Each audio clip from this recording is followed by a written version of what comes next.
예루살렘 성벽 재건이라고 하는 기적적인 하나님의 역사가 52일 만에 온 백성들이 한 마음과 한 뜻으로 서로 협력하면서 실현이 됐고요. 그러나 이 성벽 재건이라고 하는 또 스룹바벨 성전도 재건됐고 성벽도 재건됐어요. 그 눈에 보이는 건물로서의 그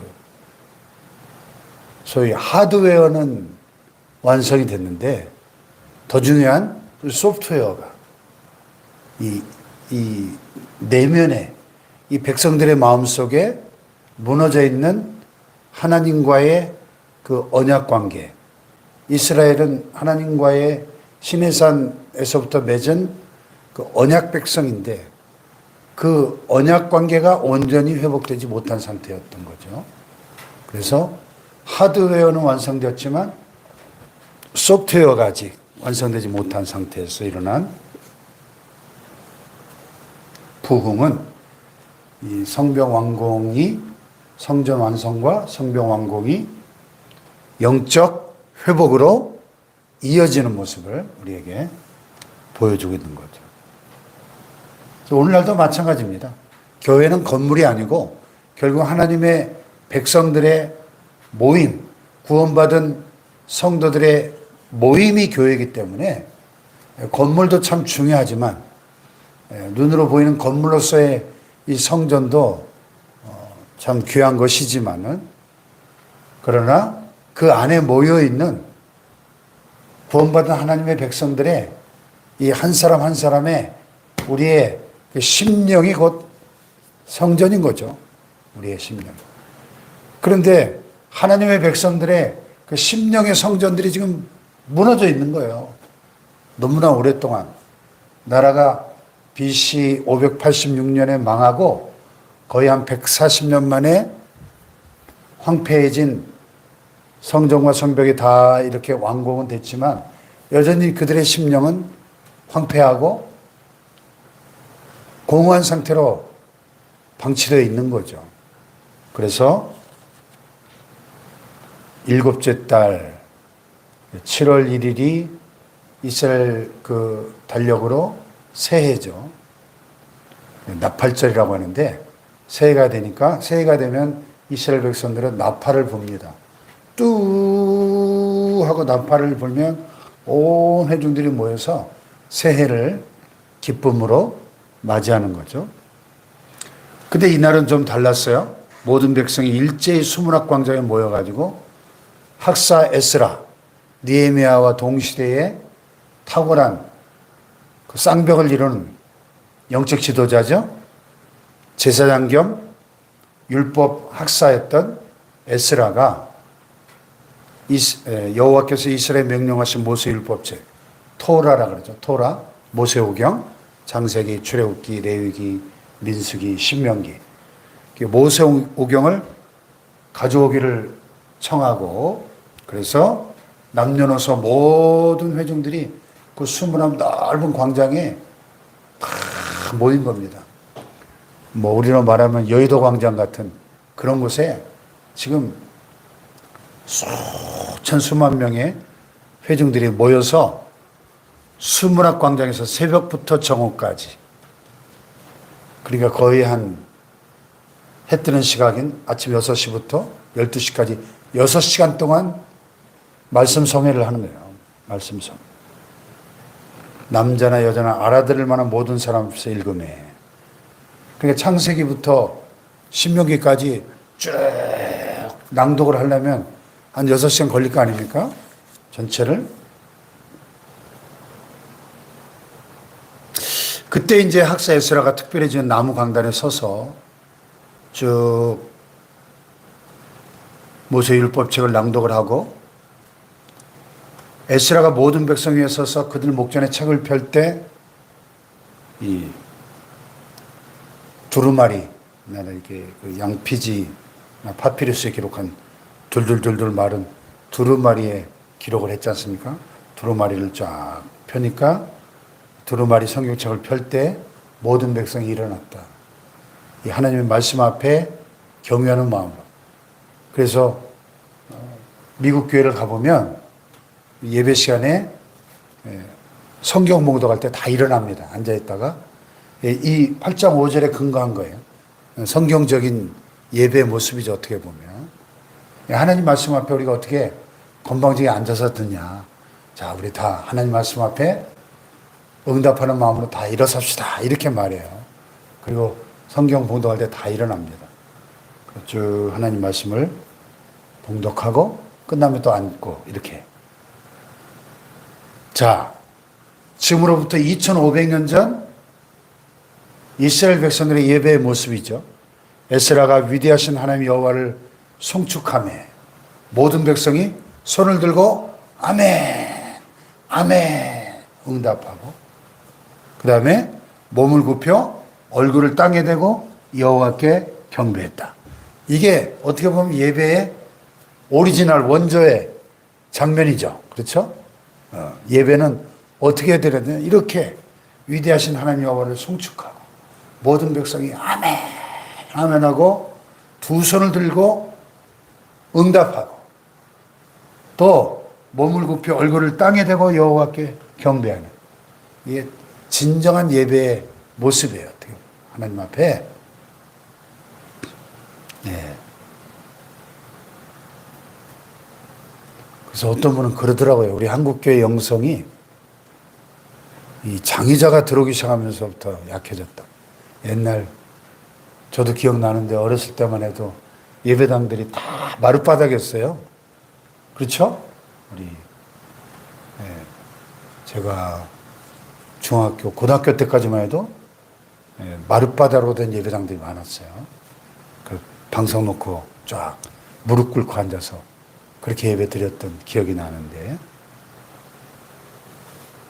그러다가 이제 사람들이 점점 편한 걸 원하니까 다 의자로 바뀌면서 요즘은 뭐 얼마나 또 의자들이 잘 나와요.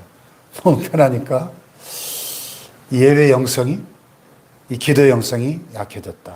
그런 측면도 있긴 있는 것 같아요. 이 자세가 무릎 꿇고 기도할 때하고 편안하게 의자에 앉아서 기도할 때 좀 차이가 있다는 생각이 드는데 어쨌든 이 이스라엘의 예배. 근데 중요한 것은, 더 중요한 것은 그들이 새벽부터 저녁까지 6시간 동안 6시간 동안 서가지고 그 광장에 실내도 아니고 실외에서 6시간 동안 서서 말씀을 쫙 태초에 하나님이 천지를 창조하신 날부터 시작해가지고 그 모세오경을 쫙 히브리어 아닙니까? 히브리어로 낭독을 하니까 지금 여기 모이는 사람들은 포로에서 귀환한 바벨론 포로 2세대들 아니에요?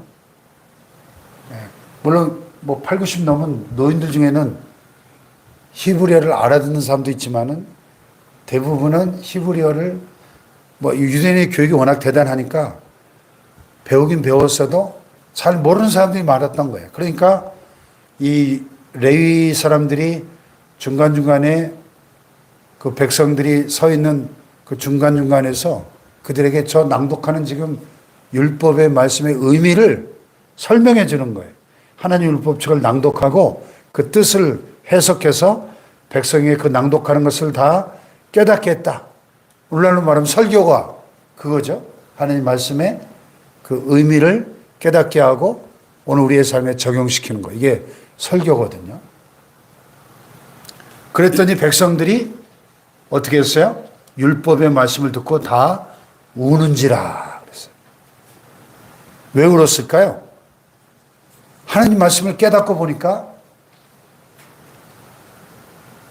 자신들이 왜 조상들이 그렇게 나라가 망하고 지난 그 수십 년간 왜 그렇게 고생하면서 비참한 포로로서 타국 만리까지 끌려가서 고생하며 살아야 했는지를 그 이유를 발견한 거죠. 말씀을 듣고 보니까. 그래서 슬퍼서 울었던 거예요. 조상들의 죄악과 자신들의 그 죄악을 깨닫고 슬퍼서 울었다는 겁니다. 이게 말씀의 능력이죠. 하나님 말씀 그 자체가 살아 운동력 있는 좌우의 날선 검과 같이 예리한 칼과 같이 능력이 있기 때문에 혼과 영과 관절과 골수를 찔러 쪼개며 마음의 생각과 뜻을 감찰하는 이 좌우의 날선 검과 같이 예리한 말씀의 능력이 이 모든 백성들의 이 심령을 쪼개면서 막 수술하는 거죠. 회개의 역사가 일어났습니다. 그랬더니 총독 느헤미야와 제사장 학사 에스라와 백성을 가르친 레위 사람들이 모든 백성에 말합니다. 오늘은 너희 하나님 여호와의 성일이니 나팔절 이스라엘 7대 절기 중에 하나. 슬퍼하지 말며 울지 말라. 이날은 우리 주의 성일이니 거룩한 날이니 근심하지 말고 기뻐하라. 여호와로 인하여 기뻐하는 것이 너희의 힘이다. 그래서 모든 백성들이 가서 먹고 마시고 나누어 주고 크게 즐거워하며 슬픔이 변하여 기쁨이 되는 축제의 현장이 되었더라 하는 것입니다. 할렐루야. 그렇습니다.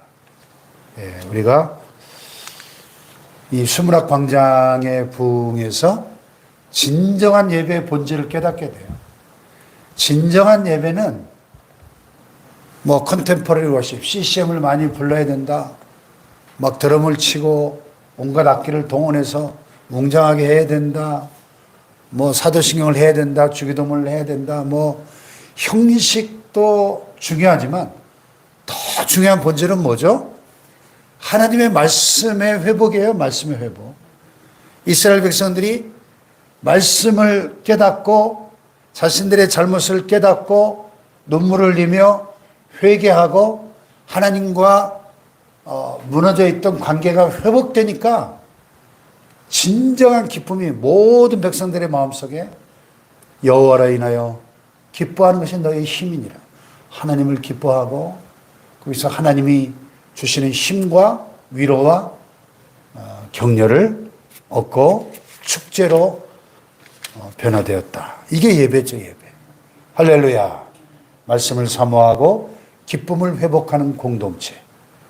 그러니까 그 옛날 시내산에서 언약을 맺었던 그 언약 공동체의 그 모습이 이 수문학 광장에서 회복되는 언약 공동체의 진정한 회복을 보는 것이죠.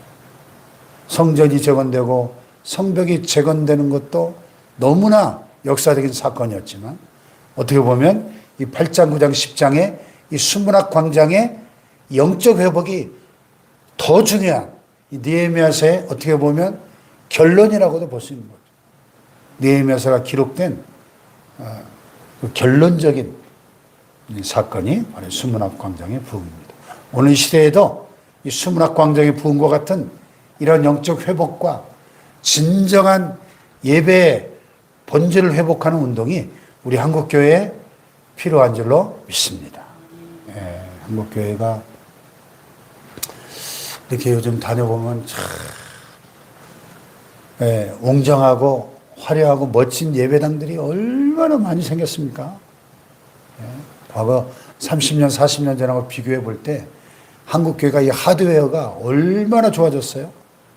우리 대한민국 사회 전체가 그렇지만 얼마나 고급지고 화려하고 웅장한 예배당들이 많습니까? 각종 이 시스템들이 뭐 어떤 교회는 이 음향 시스템만 하는데 140억이 들은 교회가 있어요. 음향 공사만 140억. 네. 그런데 과연 오늘 본문이 보여주는 이러한 진정한 예배의 회복이 있는가 하는 거죠. 하드웨어보다 훨씬 더 중요한 게 소프트웨어인데 오늘 한국교회가 이 수문학 광장의 부흥과 같은 진정한 예배 회복과 영적 부흥이 일어나야 될 줄로 믿습니다. 할렐루야. 에스라와 느헤미야라고는 이 탁월한 두 하나님의 사람을 통해서 진정한 언약 공동체의 회복이 예배 회복이 일어났는데 이 시대에도 이 영적 회복을 위해서 쓰임받는 저와 여러분 되시기를 축복합니다. 기도하십시다. 말씀 붙잡고요. 하나님 우리 안에도 이 수문학 광장에서 6시간 동안 서서 말씀을 사모했던 이 이스라엘 백성들의 하나님 말씀을 사모하는 그런 마음을 우리 모두에게 부어주시고, 그래서 우리 한국교회가 이 땅에 세워진 6만여 개 한국교회가 하나님 말씀을 사모하고 예배의 회복과 영적 회복을 경험하는 은혜를 부어주시옵소서. 내일 또 9월 세 번째 맞이하는 주일이고 추석 연휴가 시작됐는데 온 가족들마다 오늘 말씀처럼 말씀을 사모하고 예배를 사모하고 기쁨이 회복되는 명절이 되게 하여 주시옵소서. 우리 주여 세 번 부르시고 내일 말씀을 증거